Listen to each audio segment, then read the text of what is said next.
segalanya bagiku. Hadirmu di hidupku, terutama bagiku.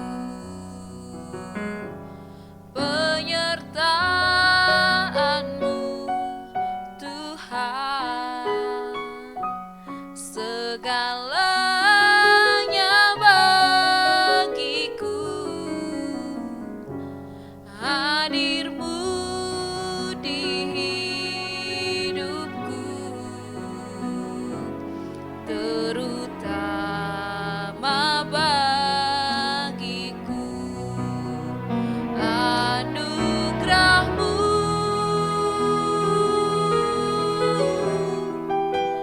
anugerah-Mu, semua karena anugerah-Mu, bukan karena kekuatanku.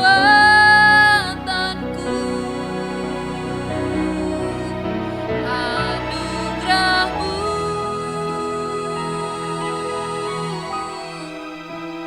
anugerah-Mu, Tuhan, kasih dan sayang-Mu, sumber kekuatan bagiku.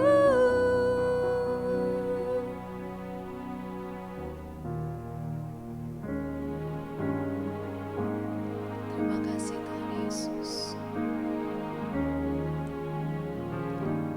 Penyertaan-Mu Tuhan, segalanya bagiku. Hadir-Mu di hidupku,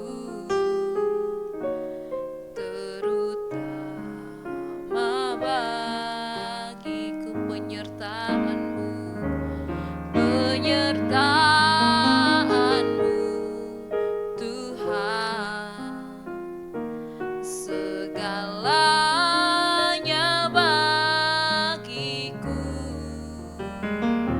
Hadir-Mu di hidupku,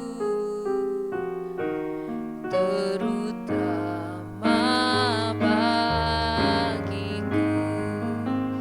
Anugerah-Mu,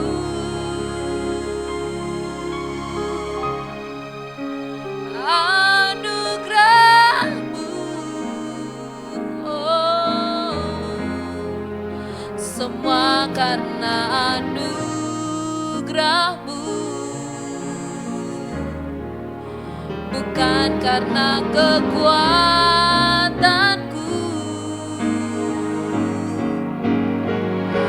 Anugerah-Mu,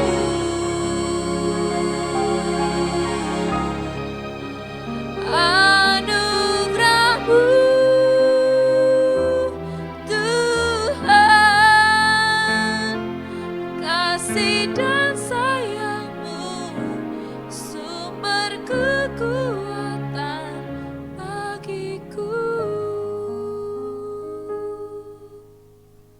Terima kasih Tuhan Yesus untuk anugerah-Mu, untuk penyertaan-Mu di sepanjang hidup kami. Terima kasih Tuhan. Kau baik, sungguh baik, teramat baik. Saat ini kami siapkan hati kami ya Bapa. Lewat renungan hari ini berikan kami rema yang baru, pengertian yang baru Tuhan Yesus. Terima kasih Bapa di dalam nama Yesus. Haleluya. Amin. Berjalan dengan benar. Shalom Bapak Ibu dan Saudara-saudari, kita berjumpa kembali dalam program Intim dengan Allah. Bapak Ibu dan Saudara-saudari, pembacaan firman Tuhan dan renungan pada hari ini berjudul Berjalan dengan Benar. Firman Tuhan yang akan kita pelajari bersama terdapat pada kitab 2 Raja-Raja 22 sampai dengan 2 Raja-Raja 23.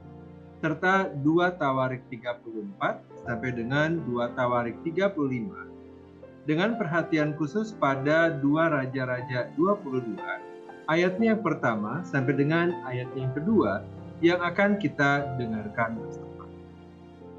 Demikianlah firman Tuhan yang terdapat pada 2 Raja-Raja 22, ayatnya yang pertama dan kedua. Yosia berumur 8 tahun pada waktu ia menjadi raja, dan 31 tahun lamanya ia memerintah di Yerusalem. Nama ibunya ialah Yedida binti Ia Iskat. Ia melakukan apa yang benar di hadapan Tuhan, dan hidup sama seperti Daud bapa leluhurnya, dan tidak menyimpang ke kanan atau ke kiri. Bapak, Ibu, dan saudara-saudari, apakah tujuan utama dari hidup manusia? Tujuan utama hidup manusia ialah memuliakan Allah dan menikmati Dia untuk selama-lamanya. Alasan keberadaan manusia tidak ditemukan di dalam diri manusia itu sendiri, karena manusia diciptakan Allah menurut gambar dan rupa Allah. Dengan demikian, apapun yang diperbuat oleh manusia haruslah untuk memuliakan Allah dan menikmati hidup bersama Allah di dalam kekekalan. Namun karena kejatuhan di dalam dosa, manusia hidup untuk memuliakan diri dan menikmati hidupnya sendiri.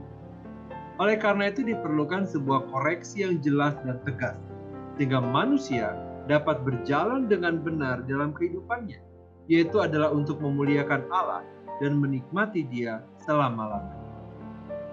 Di dalam Alkitab Perjanjian Lama, di dalam 2 Raja-Raja 22 sampai 3 dan juga 2 Tawarik 34 sampai 35, memberikan catatan berharga tentang masa-masa penting dalam sejarah Israel dan Yehuda di dalam kepemimpinan Raja Yosia. Fokus utama dari kitab-kitab ini adalah Raja Yosia, seorang pemimpin yang membawa perubahan spiritual dan kehidupan rohani di kerajaan yang dipimpinnya. Saat itu, bangsa Israel dan Yehuda jatuh ke dalam penyembahan berhala dan perilaku yang tidak sesuai dengan perintah Tuhan. Namun ketika Yosia menjadi raja, dia memutuskan untuk serius mencari Tuhan.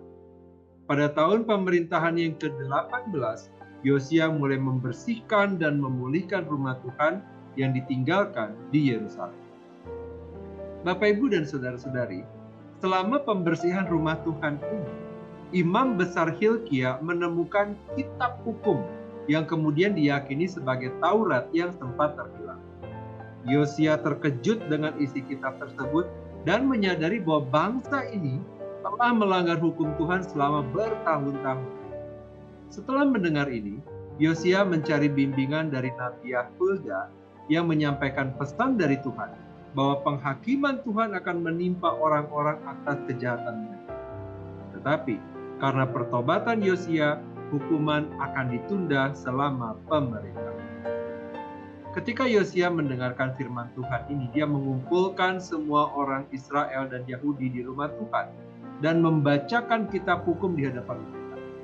Dia membuat perjanjian di hadapan Tuhan untuk hidup dengan menuruti perintah-perintahnya, peraturan-peraturannya, dan ketetapan-ketetapannya dengan segenap hati dan segenap jiwa, dan untuk menaati perkataan perjanjian yang tertulis di dalam kitab itu. Yosia menghancurkan berhala dan mezbah yang didedikasikan untuk dewa-dewa palsu, membersihkan Yerusalem dan sekitarnya dari pengaruh berhala, dan menyelenggarakan Paskah yang besar dalam ketaatan kepada Tuhan. Bapak, Ibu, dan saudara-saudari, kisah Raja Yosia dan penemuan kitab Taurat memiliki makna teologis yang pertama, ini menekankan pentingnya Alkitab sebagai otoritas spiritual. Menemukan kitab Taurat menjadi titik balik dalam kehidupan Yosia dan bangsa Israel. Itu menekankan pentingnya memahami firman Tuhan dan hidup dengannya. Yang kedua, kisah ini menekankan pentingnya pertobatan dan ketaatan kepada Tuhan. Yosia mengakui dosa bangsanya dan memutuskan untuk hidup menurut hukum Allah. Itu mengajarkan kita bahwa pertobatan yang tulus dan niat yang baik untuk hidup benar di hadapan Tuhan merupakan langkah penting untuk mengalami kebangkitan rohani. Yang ketiga, peristiwa-peristiwa dalam kisah ini mengingatkan kita akan akibat dosa dan perlunya kebangkitan rohani. Yosia menyadari bahwa ketidaktaatan bangsanya akan mengarah pada penghakiman Allah dan ia berjuang untuk mencegah. Itu mengajarkan kepada kita bahwa kita harus menanggapi dosa dan konsekuensinya dengan serius dan mencari kebangkitan spiritual di dalam kehidupan kita. Bapak, Ibu, dan saudara-saudari, kitab 2 Raja-Raja 22 sampai dengan 23 dan juga 2 Tawarik 34 sampai 35 yang kita pelajari pada hari ini memberikan catatan berharga tentang perubahan rohani yang terjadi dalam kehidupan Raja Yosia dan orang Israel.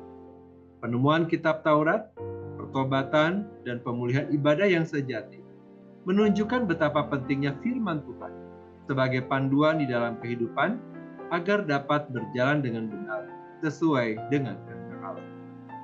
Hari ini kita belajar mengenai betapa pentingnya untuk hidup sesuai dengan firman Tuhan, bertobat dengan tulus, kemudian hidup memuliakan Allah dan menikmati Dia untuk selama-lamanya. Mari kita berdoa.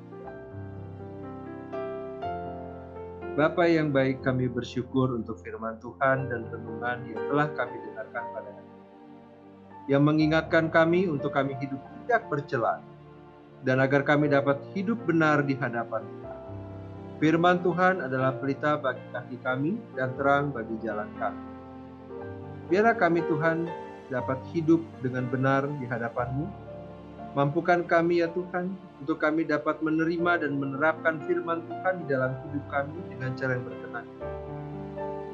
Terima kasih Tuhan untuk anugerah yang diberikan kepada setiap kami dan keluarga kami. Terima kasih Tuhan untuk penyertaan Tuhan yang tidak akan pernah berakhir di dalam kehidupan kami. Kini kami berdoa dan memohonkan kepada-Mu, ya Tuhan, kiranya damai sejahtera dari Allah Bapa, cinta kasih dari Tuhan Yesus, serta persekutuan dengan Allah Roh Kudus menyertai kami sampai kedatangan Tuhan yang kedua. Terima kasih Bapa, di dalam nama Tuhan Yesus kami berdoa. Amin. Demikianlah pembacaan firman Tuhan dan renungan pada hari ini. Sampai bertemu kembali di dalam pembacaan firman Tuhan dan renungan berikutnya. Tuhan Yesus memberkati.